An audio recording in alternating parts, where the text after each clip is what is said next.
Good evening, everyone. You're back in the weather on the One's Forecast Center. I'm Chief Meteorologist Gary Stevenson. Coming up, talking about a cold front still bringing the threat of showers and thunderstorms as we move through the rest of the evening hours, but also talking about high pressure, giving us a very nice weather into the week and a good weather start to the upcoming weekend. Satellite radar image going into motion again. Showers and thunderstorms developing during the afternoon and continuing into the evening hours across eastern North Carolina. Again, our frontal boundary helping to drive these showers and storms. The threat of storms will end from west to east across the viewing area through the evening hours, and then overnight we should decrease clouds as that front clears the area and as high pressure builds in.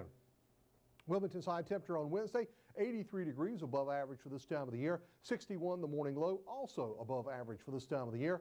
No rainfall officially as of the 5 o'clock climate summary, but that has certainly changed as we have seen rainfall moving into the area since then. And we could use a bit of rain. We just don't want severe weather with it. Again, we are running below average for the month and below average for the year. New Bern this afternoon hitting a high of 84. Morning's low was 60 degrees. Again, those numbers above average for this time of the year. Trace of rainfall at the airport. Again, we're running above average for the month and again about 4 inches plus below average for the year. Sunrise in the morning, 6:13. Sunset at 8:03 tomorrow evening. UV index with a good amount of sunshine on your Thursday, level of 9. That's very high. Going to be out and about in that sunshine. Always be sure to use that sunscreen. Here's the setup on the surface map again. Frontal boundary moving west to east across the area.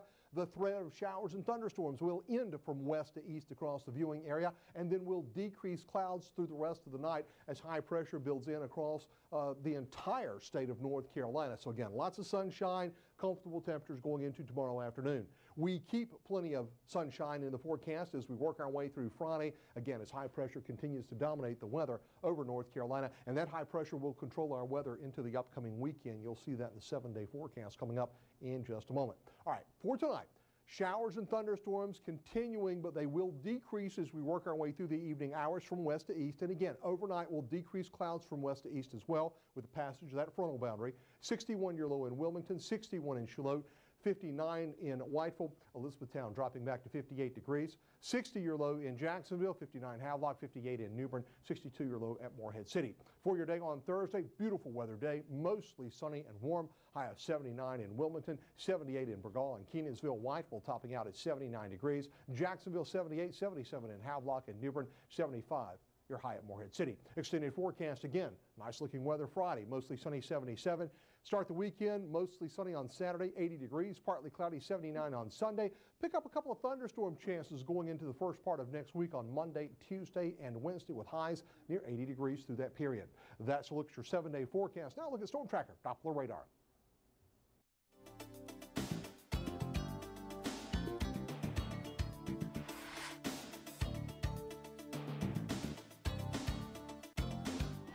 This is a News 14 Carolina Sports Update.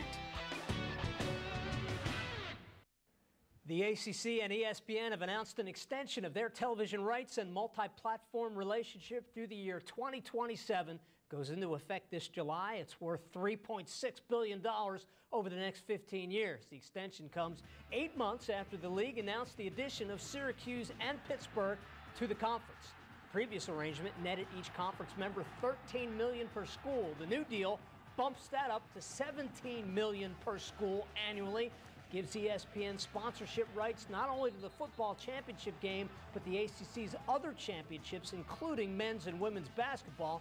ESPN also has the right to televise 3 Friday ACC football contests annually, which includes a standing commitment from Boston College and Syracuse to each host 1 game, as well as an afternoon or evening game on Thanksgiving Day. Comments from Commissioner John Swofford. We're excited about it. I think it's a significant step forward for the Atlantic Coast Conference and for our member institutions that has a tremendously positive impact both financially and from an exposure standpoint. And certainly we're very pleased to be in the partnership that we have with ESPN. And without question, the addition of Syracuse and Pitt impacted these discussions with ESPN.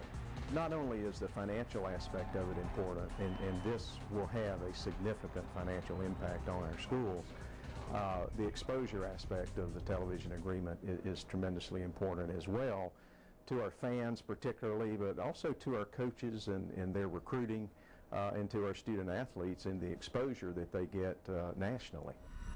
And Raleigh's own Josh Hamilton etching his name into the record books last night as just the 16th player in Major League history to hit 4 home runs in one game. The Texas Slugger also had a double in the Rangers' 10-3 win over the Orioles in Baltimore. His thoughts on where that historic evening rates. Other than being in the World Series, the highlight of my big league career. You know, I was thinking after I hit 2, you know, I never hit 3 in a game before. And what a blessing that was. And then, you know, to hit 4 was just an awesome feeling. To see how excited my teammates got. It reminds you of when you're in Little League and, you know, a little kid, and just the excitement and, you know, why we play the game. It's almost tournament time for the UNCW men's tennis team. This week, the squad preparing for a matchup with Tennessee in the NCAA tournament. Seahawks making their 3rd appearance in the field of 64 and looking to advance the 2nd round for the first time in program history.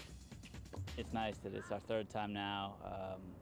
Our guys feel, I think, more comfortable going there, and we've yet to make the stride that we want and advance in the tournament. So we're just seeing this as another opportunity to make a stride. That's an update. Back with a full 30 minutes worth on the Ford Sports Night at 10.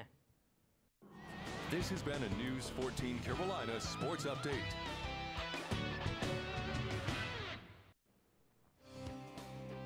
You're watching News 14 Carolina. Your news now. Coming up next, more local news. Wednesday's closing stock numbers.